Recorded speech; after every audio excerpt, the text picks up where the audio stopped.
Rajsamand Spacey report Rajsamand वंदे गंगा जल संरक्षण जन अभियान में बदली तस्वीर। पर्यावरणविद पद्मश्री श्याम सुंदर पालीवाल ने किए अनूठे कार्य। पिपलांत्री पंचायत में 11 नए एनीकटों का हुआ निर्माण। पहाड़ी इलाके में पानी को रोककर बढ़ाया जाएगा भूजल स्तर। मानसून सीजन के साथ ही नजर आने लगा मेहनत का फल। खबर विस्तार से। केंद्र की मोदी सरकार ने देश में भूजल स्तर बढ़ाने और गांव के पानी को गांव में रोकने के लिए एक नई योजना शुरू की, जिसका नाम वंदे गंगाजल जल संरक्षण जन अभियान रखा गया। इस योजना के तहत सरकारी योजनाओं और जन सहयोग से विभिन्न पंचायत और शहरी क्षेत्र में एनीकटों और चेक डैम का निर्माण कर बरसाती पानी को रोकने का प्रयास किया जा रहा है। कई पंचायत में इस योजना ने सफल कार्य करके दिखाया है, तो कई पंचायत में मानसून जल्दी आने से काम अधूरा रह गया। बेटी पानी, पेड़ और जंगल के विकास के लिए कार्य कर रही राजसमंद की पिपलांत्री पंचायत ने इस योजना के तहत ऐसा काम किया है जिसने गांव की तस्वीर को बदल कर रख दिया है। पिपलांत्री ग्राम पंचायत सरपंच अनिता पालीवाल और पर्यावरणविद पद्मश्री श्याम सुंदर पालीवाल ने पंचायती राज की विभिन्न योजनाओं को धरातल पर उतारकर मनरेगा जैसी योजना के तहत पंचायत में 11 नए एनीकटों का निर्माण करवाया है।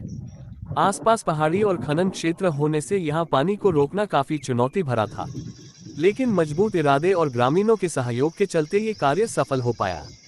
ये एनीकट ग्राम पंचायत के विभिन्न राजस्व गांवों में बनाए गए हैं, जो बरसात में पहाड़ों से आने वाले पानी को यहां जमा कर पाएंगे, जिससे भूजल स्तर बनने के साथ साथ आसपास खेती की संभावनाएं भी बढ़ेगी।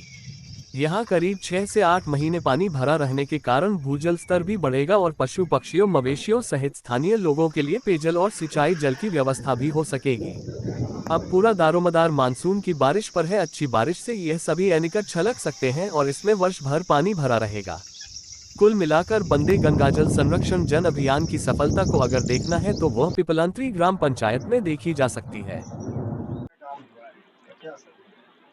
देखिए, हम बहुत लंबे समय में एक आदर्श गांव के रूप में पिपलांत्री ग्राम पंचायत को आगे लाने की कोशिश कर रहे हैं, उसकी तरफ अग्रसर कर रहे हैं, जहां पर बहुत बड़े स्तर पर सफेद मार्बल संगमरमर का खनन क्षेत्र होता हो और उस इतना बड़ा खनन क्षेत्र की जिसका नाम Guinness book of world record में दर्ज हुआ हो। आप कल्पना करें कि जहां पर इतने बड़ी स्तर पर खनन हुआ हो, वहां पर डंपर भी चले होंगे, ब्लास्टिंग भी हुआ होगा, बाहर से दूसरे राज्यों से बड़ी संख्या में मजदूर भी आए होंगे, जलाऊ लकड़ी के रूप में भी पेड़ कटे। जहाँ खनन हुआ है वहाँ भी जंगल और वनस्पति पेड़ नष्ट हुए। फिर वहाँ से जहाँ पर मलबा डाला गया है बहुत बड़ी संख्या में, वो सरकारी ज़मीनें, गैर सरकारी ज़मीनें सब खराब हुई। और फिर डंपर चलते समय, ट्रांसपोर्टेशन होते समय इतनी बड़ी संख्या में प्रदूषण फैला, ब्लास्टिंग हुआ और पानी का दोहन हुआ, क्योंकि माइनिंग को काटते समय पानी की बहुत बड़ी आवश्यकता होती है। तो उस एरिया का पूरी तरह पानी सूख गया और विभिन्न समय पर हमने सरकार की विभिन्न योजनाओं को जन सहभागिता से जोड़कर पिपलांत्री में बहुत बड़े स्तर पर काम किया है। सबसे पहले अकाल राहत काम के बदले अनाज, अकाल राहत, फिर ये अपने महात्मा गांधी रोजगार गारंटी योजना, वाटर सेट, मुख्यमंत्री जल स्वावलंबन अभियान में बहुत अच्छे काम हुए। उसके बाद अब आया है अटल भूजल।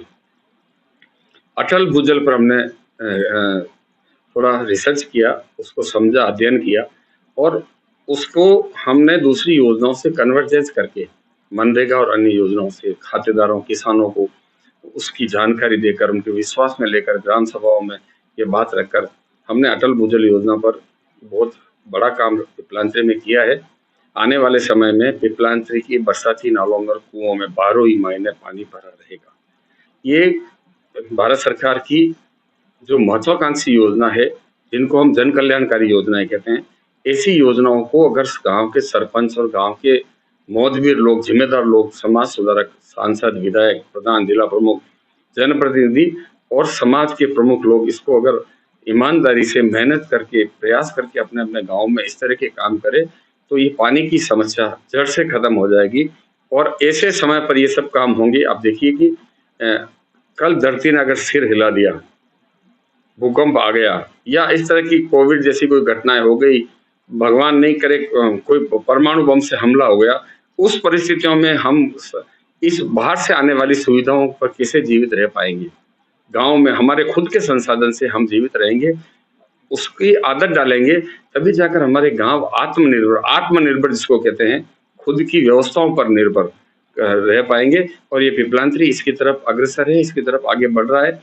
इसीलिए इसको एक आदर्श गाँव के रूप में इसको स्थान मिला है और अभी राजस्थान सरकार ने इसको पर्यटन ग्राम का दर्जा भी दिया है। सुप्रीम कोर्ट के मुख्य न्यायाधीश और राजस्थान हाई कोर्ट के सभी न्यायाधीश अभी भी दौरा करके गए हैं और ये इसलिए हो पा रहा है कि इस गांव के लोगों ने बेटी, पानी, पेड़, सरकारी जमीनें, वन्यजीव, प्राकृतिक रोजगार और ग्राम पर्यटन को आपस में जोड़कर जन सहभागिता से काम किया है। सरकार की विभिन्न योजनाओं से बड़ा पैसा और थोड़ा पैसा, थोड़ी मेहनत गांव वाले खुद करें और अपने गांव को अपना तीर्थ मानकर काम करें, तब जाकर पिपलांत्री जैसे गांव आगे आएंगे और आत्मनिर्भर हो पाएंगे, जो पिपलांत्री कर रहा है।